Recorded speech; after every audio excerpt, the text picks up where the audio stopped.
Apa yang engkau pikirkan, itulah yang engkau dapatkan. Yang kedua, pikiranmu menentukan bagaimana hidupmu.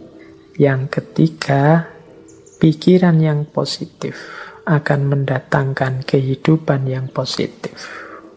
Dan yang keempat, seven cosmic law. Ini sebelum masuk spesifik ke arah the law of attraction. Law of attraction itu salah satunya saja. Sebenarnya ada, kalau menurut William Walker Atkinson, ada 7 hukum semesta. Istilahnya kan kosmik. Jadi alam semesta ini ada 3 rumusan hukumnya. Yang pertama apa? Yang pertama ada the law of vibration. The law of vibration itu segala sesuatu itu bergetar. Tidak ada yang diam. Getaran-getaran dalam frekuensi yang sama akan saling menarik. Kegembiraan akan menarik kegembiraan yang lain. Fokuslah secara konsisten terhadap pikiran tertentu, maka akan menarik getaran yang sama. Jadi the law of vibration itu kita ini bergetar terus. Ini menjelaskan bergetar ini mungkin tidak mudah. Kita ini kan sebenarnya tidak diam. Coba teman-teman perhatikan pikiranmu, perasaanmu, intelijensimu, ini kan kerja terus. Ya dari luar kelihatan diam, tapi di dalammu itu kan rame terus. Itu mungkin mudahnya ya, jenis getaran. Engkau sedang berada di frekuensi mana? Mungkin engkau sedang marah-marah, mungkin engkau sedang senang, mungkin engkau sedang gelisah, mungkin hari ini engkau sedang bingung karena vaksin, mungkin hari ini engkau sedang gelisah karena sekelilingmu sedang pembatasan ketat karena pandemi. Mungkin ini kan sebenarnya dirimu itu sedang bergetar. The law of vibration itu vibrasi yang sama akan saling menarik atau akan menggetarkan energi atau menggetarkan vibrasi yang dekat dengan dirinya. Jadi kalau kita gembira, sekeliling kita akan hawanya gembira. Dan orang-orang yang di dekat kita akan terpengaruh oleh kegembiraan itu. Itu the law of vibration, mudahnya begitu. Jadi getaran kita itu mempengaruhi sekelilingnya. Apa yang ada dalam diri kita kalau kita gelisah atau murung, ini menggetarkan sekelilingmu dengan kegelisahan dan kemurungan. Ini namanya the law of vibration. Makanya kadang-kadang teman-teman kan bisa merasakan kalau misalnya punya teman akrab gitu, temanmu sedang sedih, terus dekat denganmu, dia pura-pura banyak ketawa, pura-pura ceria, tapi getarannya bisa engkau tangkap. Itu the law of vibration. Jadi getaran yang ada dalam diri kita itu akan menarik frekuensi yang sama dari yang ada di sekeliling kita. Kalau teman-teman dekat dengan teman yang sedang sedih, sedang gelisah, sedang susah, sekali-sekali dia tampak nangis, itu kan kita ikut terus hanyut dalam situasi kesedihannya, ikut dalam kemurungannya. Ini ilustrasi mudah. Kalau teman-teman dekat dengan teman yang sedang senangnya luar biasa, cerianya luar biasa karena tujuannya tercapai gembira, itu kita dekat dia juga ikut gembira. Jadi getaran yang ada dalam diri orang lain bisa mempengaruhi getaran yang ada dalam diri kita. Demikian pula sebaliknya. Kegembiraan akan mendatangkan kegembiraan. Kesedihan juga akan mendatangkan kesedihan. Ini the law of vibration namanya. Menyikapi the law of vibration itu seperti apa? Ya menurut William Walker Atkinson adalah fokuslah pada yang baik-baik, yang indah-indah, yang nyaman-nyaman di pikiranmu. Apa yang engkau inginkan, fokuskan ke situ pikiranmu terus. Jadi getaran kesuksesan, getaran cita-cita keberhasilan, getaran cita-cita kebahagiaan itu biar menyebar kemana-mana dan menarik itu ke dalam dirimu. Yaitu, ayo mikir yang positif-positif saja. Ayo menginginkan yang baik-baik saja. Ayo mengharapkan yang nyaman-nyaman saja, yang damai-damai saja. Loh, itu nanti itulah yang akan hadir karena tertarik oleh getaran keinginan kita, getaran yang ada dalam diri kita. Itu namanya the law of vibration. Itu hukum yang pertama. Jadi carilah frekuensi yang bagus, getaran yang bagus dalam dirimu. Dan hidupkan itu biar mempengaruhi sekelilingmu. Yang pertama itu cosmic law, yang kedua the law of relativity. Dalam hidup ini berlaku hukum relativitas. Relativitas mungkin tidak persis sama seperti relativitasnya Einstein. Tapi relativitas di sini adalah mudahnya begini. Tidak ada sesuatu yang bisa kita pahami sampai kita hubungkan dengan sesuatu yang lain. Apakah itu tentang sifat, nilai, kualitas, atau artinya sesuatu dan lain sebagainya, itu kita akan susah memahami kalau kita tidak menghubungkannya dengan yang lain. Itu namanya the law of relativity. Ilustrasi mudahnya, misalnya sampean mau menilai saya, Pak Faiz itu wajahnya seperti itu masuk kategori ganteng apa jelek? Itu kan susah kamu jawab, mungkin ya sungkan barang, tidak berani ngomong. Tapi mudahnya itu, kalian ngerti saya cakep apa jelek, itu kan ketika dibandingkan, dihubungkan dengan yang lain. Mungkin dengan wajahnya orang lain, kalau dihubungkan dengan yang lebih cakep, ya saya tidak ada apa-apanya. Tapi kalau kamu cari yang lebih drop, jauh lebih jelek, mungkin saya yang masuk kategori ganteng. Itu the law of relativity. Indonesia ini negara yang nyaman, maju, atau negara yang terbelakang, mundur? Itu jawabmu mesti susah, karena parameter bisa macam-macam orang bikin. Mudahnya apa? Relatif, relate-kan dengan sesuatu yang lain. Jadi jawabannya mestinya, kalau dihubungkan dengan negara ini kita masih terbelakang. Tapi kalau kita sambungkan dengan negara ini ya masih lumayan. Kita masih tergolong lebih maju. Itu namanya the law of relativity. Jadi ini hukum alam yang kedua. Nah, maksudnya apa William Walker ini menunjukkan the law of relativity? Ya, hendaknya kita ini selalu menghubungkan situasi yang kita alami dengan yang lebih buruk atau lebih kurang atau di bawah kita. Tujuannya apa?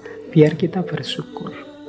Semua kegelisahan, ya mungkin tidak 100% lah, sebut saja 90% kegalauan, kegelisahan kita hari ini itu muncul karena kita merelasikan diri dengan sesuatu yang lain, yang lebih tinggi, lebih bagus, lebih sukses, pokoknya lebih segalanya dari kita. Akhirnya kita tidak mampu untuk bersyukur. Mau bersyukur itu lebih berat karena kita melihat hidup kita ini serba kurang. Kita salah mencari relasi, menghubungkan diri kita dengan apa. Karena tiap hari mungkin engkau melihatnya artis siapa, atau melihatnya tokoh siapa, atau kiblatmu orang besar siapa, itu terus, orang kaya siapa, itu terus, orang sukses siapa, itu terus, sehingga ketika menengok dirimu, yang lahir hanya pesimisme, underestimate, merasa betapa tidak berharganya dirimu dan lain sebagainya. Akhirnya tidak bisa bersyukur. Nah, untuk bisa bersyukur, ingatlah the law of relativity tadi. Kalau engkau mau melihat yang lebih bawah darimu, masih banyak. Ada mahasiswa yang sumpek sekali karena semester akhir belum punya pacar misalnya. Dia lupa bahwa dia jadi mahasiswa itu aja sudah kelebihan yang luar biasa. Benchmarknya mungkin temennya. Benchmark itu tempat dia mengukur, tempat dia merelasikan diri, itu temennya yang sudah punya pacar. Tapi dia lupa, dalam dirinya ada banyak kelimpahan, ada banyak kelebihan. Dia sibuk hanya satu kekurangan ini. Ini biasanya karena salah merelasikan diri. Akhirnya susah bersyukur. Nah, itu hukum alam yang kedua, law of relativity. Ayo, untuk banyak hal, ya tidak untuk semua hal ya, untuk beberapa hal, law of relativity ini kita pakai ya untuk yang baik-baik, sholat, ibadah, untuk tekun belajar. Nah, kita ambil yang level tinggi biar kita semangat untuk meniru yang baik-baik. Tapi untuk hal-hal tertentu kita ambil standar yang lebih di bawah kita, sehingga kita tidak lupa untuk bersyukur. Nah, yang ketiga, the law of cause and effect. Hukum sebab akibat. Kalau ini saya tidak perlu menjelaskan ya. Kalau dalam Islam ya ada famay ya'mal misqala dzarratin khairan yarah wa may ya'mal misqala dzarratin syarran yarah. Ada aksi, ada reaksi. Ada sebab, ada akibat. Maka menghadapi hukum yang semacam ini, marilah kita ciptakan dalam hidup ini sebab yang baik-baik saja. Sebab-sebab yang produktif, yang sukses, yang unggulan, sehingga kita mendapatkan akibat juga yang sukses, yang unggulan. Jadi karena ada sebab, ada akibat. Kalau ingin akibat yang bagus, ya ciptakanlah sebab yang bagus. Ini hukum alam juga. Tidak mungkin dari kemalasan lahir keberhasilan misalnya, makanya jangan malas. Tidak mungkin dari kejahatan, keburukan lahir kebaikan. Tidak mungkin dari proses yang merusak lahir perbaikan. Nah, ini cause and effect. Ini hukum alam yang ketiga. Ada sebab, ada akibat. Apapun yang kita panen hari ini, itu adalah benih yang kita tanam sebelumnya. Yang keempat, the law of polarity. Law of polarity ini, segala sesuatu dalam hidup ini ada pasangannya. Ada panas, ada dingin, ada terang, ada gelap, ada atas bawah, ada baik buruk. Ini pasangan.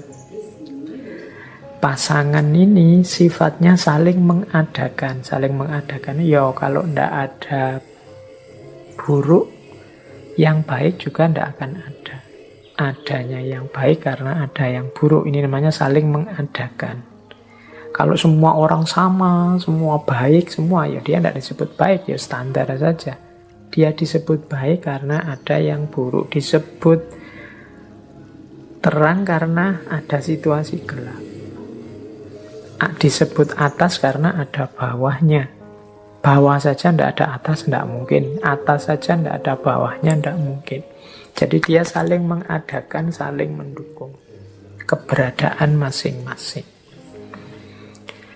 Oke, jadi situasi the law of polarity ini membuat kita nanti tidak mudah melihat satu sisi saja dari sesuatu, tapi harusnya kita melihat secara lebih lengkap. Jadi ada orang baik loh, terus kita puji, kita senengi total 100%. Dia dengan segala kebaikannya.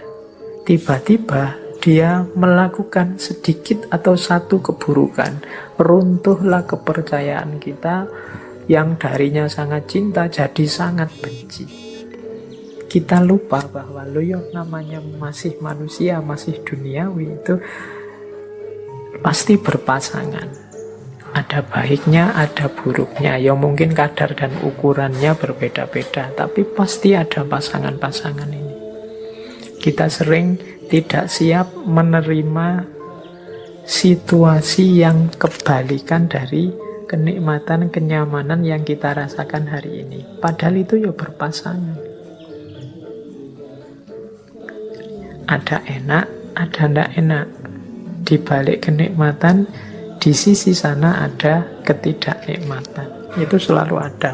Minggu depan insya Allah kita perdalam the law of polarity ini di falsafah hidup yin yang. Tapi the law of polarity ini juga salah satu dari 7 cosmic law. Salah satu hukum semesta. Baik, nanti kita lanjutkan kalau yang keempat ini ya. Yang kelima, the law of rhythm. The law of rhythm ini, hidup ini mengalami siklusnya masing-masing. Hidup ini ada perputarannya. Siang, malam, kelahiran, kematian, kemunculan, kepergian, dan lain sebagainya. Namanya rhythm, iramanya hidup. Nah, segalanya ada awalnya, ada akhirnya. Ini the law of rhythm. Beberapa kali saya ceritakan kan ada kisah sufi, seorang sufi yang punya jargon, ini pun akan berlalu. Mengalami apapun, apakah itu kesenangan, apakah itu kesedihan, pada saatnya juga akan berlalu. Seberat apapun, seperti apapun. Termasuk pandemi ini, dia ada awal kehadirannya, pasti nanti ada akhir kepergiannya. Itu the law of rhythm. Jadi kalau kita mengalami situasi apapun, sadarlah bahwa situasi ini akan berakhir. Yang sedang sedih, ingatlah kesedihanmu pada saatnya akan berganti kegembiraan. Yang sedang gembira, wong namanya kita hidup, pada saatnya juga akan ada masalah dan kegembiraan akan bertemu dengan kesedihan. Itu namanya the law of rhythm. Hidup ini ada siklusnya. Yang sedang di bawah jangan putus asa, yang sedang di atas jangan jumawa. Karena kita ini berputar. Ini namanya the law of rhythm. Untuk the law of rhythm ini, insya Allah nanti minggu terakhir kita bahas dari perspektif filsafat Jawa. Cokro Manggilingan. Baik, kita lanjutkan. Yang keenam, the law of gestation. The law of gestation itu bunyinya begini. Segala sesuatu perlu waktu untuk terjadi. Tidak ada yang ujuk-ujuk sempurna, tidak ada yang ujuk-ujuk utuh. Segala sesuatu dalam hidup ini butuh proses, perlu waktu. Jadi makanya kita kalau ingin sukses juga perlu kesabaran, menunggu momen, menunggu waktunya. Karena segala sesuatu ada waktunya. Ada waktu menanam, ada waktu memelihara, ada waktu memetik buahnya. Segalanya butuh proses. Tidak ada yang ujuk-ujuk setelah ditanam terus buahnya muncul. The law of gestation. Dan yang ketujuh, yang terakhir dari 7 cosmic law adalah the law of transmutation. Segala sesuatu berubah. Jadi segala sesuatu, karena hidup ini di dunia pastinya dinamis. Segalanya berubah. Ini banyak kalau kita belajar filsafatnya dulu, filsafat Yunani yang terkenal Heraklitus itu ya segalanya berubah kecuali perubahan itu sendiri. Yang tidak berubah hanya perubahan. Nah, law of transmutation ini menyadarkan kita untuk menghadapi perubahan, merancang dan menyiapkan perubahan agar perubahan yang terjadi arahnya sesuai keinginan kita, membuat kita lebih baik, membuat kita lebih sukses, membuat kita lebih berhasil. Jangan biarkan perubahan liar tidak terkontrol. Baik, ini 7 cosmic laws. Ini alam semesta. Di level batinnya itu ada 7 mekanisme ini. Ini kalau menurut teorinya Walker Atkinson. Nah, ini pengantar untuk tadi kalau ada yang tanya, Pak, natural law tadi katanya law of attraction ini bagian dari natural law ya, karena kayak tadi unsur natural law yang law of vibration, kemudian law of cause and effect atau law of transmutation ini kan bisa mengimplikasikan law of attraction. Baik, kita masuk sekarang ke law of attraction-nya sendiri. Basic principles, prinsip-prinsip dasarnya law of attraction itu di catatan saya secara umum ada 4. Yang pertama, apa yang engkau pikirkan, itulah yang engkau dapatkan. Yang kedua, pikiranmu menentukan bagaimana hidupmu. Yang ketiga, pikiran yang positif akan mendatangkan kehidupan yang positif. Dan yang keempat, pikiran yang negatif akan mendatangkan kehidupan yang juga negatif. Berarti law of attraction ini pertama-tama menyarankan kita untuk memperhatikan apa yang ada di pikiran kita. Isinya apa saja? Apakah isinya hal-hal yang positif ataukah isinya hal-hal yang negatif? Kalau isinya hal-hal yang positif, insya Allah hidup kita juga akan berwujud positif. Kalau isinya hal-hal yang negatif, ya wajahnya hidup kita adalah hidup yang negatif. Nah, ini masing-masing kita yang bisa ngerti, coba ditengok deh. Atau mungkin manifestasi pikiran kita hari ini mungkin di status-status yang kita buat, obrolan-obrolan dengan teman-teman kita hari ini. Coba kita muhasabahi, kita refleksi, banyak positifnya atau banyak negatifnya. Makanya agama itu menyuruh kita serba husnudzon, jangan suudzon. Husnudzon itu berarti mengisi pikiran dengan yang positif-positif. Maka hidup kita warnanya juga sesuai isi pikiran kita. Karena husnudzon, ya hidupnya jadi husn. Husn baik. Kebalikannya kalau suudzon, hidupnya juga akan termanifestasi jadi su. Pikirannya jelek, terus pikirannya negatif, terus curiga, terus ya sudah, hidupmu adalah hidup yang warnanya penuh kecurigaan. Hidup penuh kecurigaan itu kan hidup yang gelisah. Dari mana kegelisahan itu muncul? Engkau sendiri yang menciptakan. Dengan suudzonmu tadi, prasangka burukmu tadi. Coba tadi kamu prasangka baik, hidupmu jadi tenang. Dari mana ketenangan itu datang? Ya engkau ciptakan sendiri tadi, karena engkau suudzon.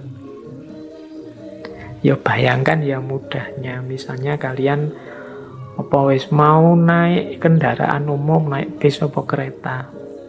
Itu kalau pikiranmu serba prasangka buruk, jangan-jangan nanti dicopet, jangan-jangan nanti di tengah jalan keretanya tabrakan mogok, jangan-jangan pikirannya jelek terus. Maka kalian tidak akan bisa menikmati perjalanan. Sepanjang jalan mungkin kamu gelisah, ini jangan-jangan nabrak, jangan-jangan nanti ketemu orang jahat, jangan-jangan tidak tenang perjalananmu. Dari mana ketidaktenangan itu datang? Ya kamu awali dari pikiranmu sendiri tadi. Tapi coba engkau husnudzon, jadi pikiran yang bersih, tidak curiga, yakin dengan kenyamanan, keamananmu, ya perjalananmu nyaman. Tadi kalau di rumus teori vibrasi tadi, ya kenyamanan, keamananmu akan menarik sekelilingmu, frekuensinya juga jadi nyaman, jadi aman. Tapi kecurigaan, kegelisahanmu juga akan melahirkan kecurigaan, kegelisahan di sekelilingmu. Hidupnya jadi tidak nyaman. Nah ini basic prinsipnya, mudahnya penjelasannya begitu. Jadi kalau kita isinya negatif-negatif saja, ya energi negatif yang kita tarik dalam hidup. Pandemi ini kan melahirkan jutaan gagasan negatif. Mungkin lebih dari itu, saya sebutnya jutaan, jangan-jangan puluhan juta atau ratusan juta seluruh dunia. Bayangkan energi negatif yang lahir dari jutaan pikiran yang negatif. Sakitnya sama, tapi kalau kita hadapi dengan optimis atau dengan pesimis, itu kan kesannya, rasanya beda. Itu the law of attraction. Semakin negatif isi pikiran kita, ya semakin keruh hidup kita. Asalnya ya kita sendiri yang mengundang kekeruhan itu. Makanya ada quotes dari Napoleon Hill. Napoleon Hill ini juga tokoh spiritualis yang sering juga menulis buku-buku coraknya self-improvement atau self-help. Dia bilang begini, keep your mind fixed on what you want in life, not on what you don't want. Ini beliau ngasih tips, simpanlah di kepalamu, isi saja dengan apa yang engkau inginkan, bukan apa yang tidak engkau inginkan. Contohnya misalnya tadi ya, mau naik kendaraan umum, kereta atau pesawat. Niatnya apa? Saya naik pesawat semoga aman. Ini lebih positif daripada saya niat naik pesawat semoga tidak tabrakan. Nah ini kata-kata tidak tabrakan ini oleh Napoleon Hill disebut negatif. Jadi mending kita pakai kalimat yang positif untuk menghadirkan tadi energi dan vibrasi yang positif. Jadi simpanlah hal-hal yang positif di kepala, bukan hal yang negatif. Begitu kita, misalnya hari ini ada pandemi, ya mari kita berdoa semoga kita sehat. Bukan fokus pada semoga penyakitnya tidak menyerang kita. Itu ada tidaknya. Tidak itu mudahnya didefinisikan sebagai negatif. Nah, negatif-negatif ini ya akan berkumpul energinya di sekeliling kita. Jadi lebih baik menggunakan kalimat yang positif. Insya Allah Indonesia akan berhasil mengatasi pandemi ini. Insya Allah upaya yang dilakukan pemerintah akan sukses. Nah, ini menghindari kalimat-kalimat yang negatif. Jangan-jangan meskipun sudah begini masih belum sukses. Jangan-jangan itu kalimat-kalimat kekhawatiran, kalimat-kalimat negatif. akan berpengaruh. Jadi kuncinya the law of attraction itu hindari pikiran-pikiran negatif, hindari pernyataan-pernyataan yang negatif. Karena itu akan menjadi kunci hadirnya energi-energi yang negatif di sekeliling kita. Itu ada quote juga yang saya bawa dari Henry Ford. Teman-teman mestinya kenal tokoh ini. Ini berhubungan dengan otomotif ini, Henry Ford. Ada quotes yang terkenal sekali dari Henry Ford ini. Whether you think you can or you can, either way you are right. Apakah engkau menganggap dirimu mampu atau tidak, dua-duanya benar. Kita kan sering menggunakan kalimat-kalimat yang mengekspresikan ketidakmampuan diri. Aku ndak bisa baca loh, aku ndak cakep loh, aku ndak bisa ngomong di depan publik loh, aku ndak bisa menari, aku ndak bisa berenang, aku ndak bisa menyanyi. Ya sudah, karena kita sendiri deklarasi kita ndak bisa, ya akhirnya ya kita memang ndak bisa. Padahal kalau mau kita bisa kok. Saya ndak bisa Pak ngomong di depan orang banyak, jadi yo iso. Cuma karena sudah merasa ndak bisa, ya selesai dengan ketidakbisaanmu. Saya ndak bisa Pak kalau harus menyanyi itu, saya menyanyi itu trauma sekali. Mungkin ya bisa, kalau kamu mau belajar tetap bisa. Semua orang mungkin ya bisa nyanyi. Cuma ya karena ndak mau saja, akhirnya ya memang ndak bisa beneran. Wah, matematika itu saya ndak bisa Pak. Wah, filsafat itu apalagi Pak, puyeng saya ndak bisa. Ya sudah, engkau menganggap tidak bisa, ya engkau tidak bisa. Kalau kamu percaya engkau bisa, pasti engkau juga bisa. Jadi whether you think you can or you can, either way you are right. Kamu anggap dirimu bisa, ya benar. Kamu anggap dirimu tidak bisa, ya benar. Karena tadi terlanjur kamu anggap dirimu tidak bisa, ya sudah, berarti kamu memang tidak bisa. Padahal sebenarnya kalau kamu sadar bahwa engkau bisa, ya sebenarnya engkau bisa. Saya matematika tidak bisa Pak. Sebenarnya ya engkau bisa, tapi engkau menolak untuk bisa saja. Saya bahasa Inggris itu tidak bisa Pak. Ya jan-jane ya iso, cuma kamu menolak saja untuk bisa. Kalau mau belajar pasti bisa. Oke, jadi ini contoh bagaimana pikiranmu menentukan hidupmu. Karena tadi kamu sudah merasa ndak bisa, ya wes, memang akhirnya engkau ndak bisa beneran dalam kenyataannya. Karena engkau merasa ndak mampu filsafat, ndak mampu matematika, ya sudah, berarti titik di situ memang kalian ndak bisa dan ndak mampu. Padahal kalau kalian mau, ya tetap mampu. Ini Henry Ford. Makanya menurut saya gunakan kalimat-kalimat yang lebih positif. Apalagi teman-teman ini yang guru ya, yang punya murid, punya anak didik, entah di level apapun, apalagi yang masih dalam upaya pembentukan SD, SMP, TK, PAUD. Ini kan hindari kalimat-kalimat yang negatif. Masukkan dalam isi kepala anak-anak kita itu hal-hal yang positif, yang membentuk dirinya secara positif, yang penuh harapan, yang penuh keyakinan akan masa depannya, yang menumbuhkan potensi-potensi tersembunyinya. Yakinkan bahwa mereka bisa apapun yang mereka inginkan, kalau mereka mau. Jadi itu prinsip the law of attraction.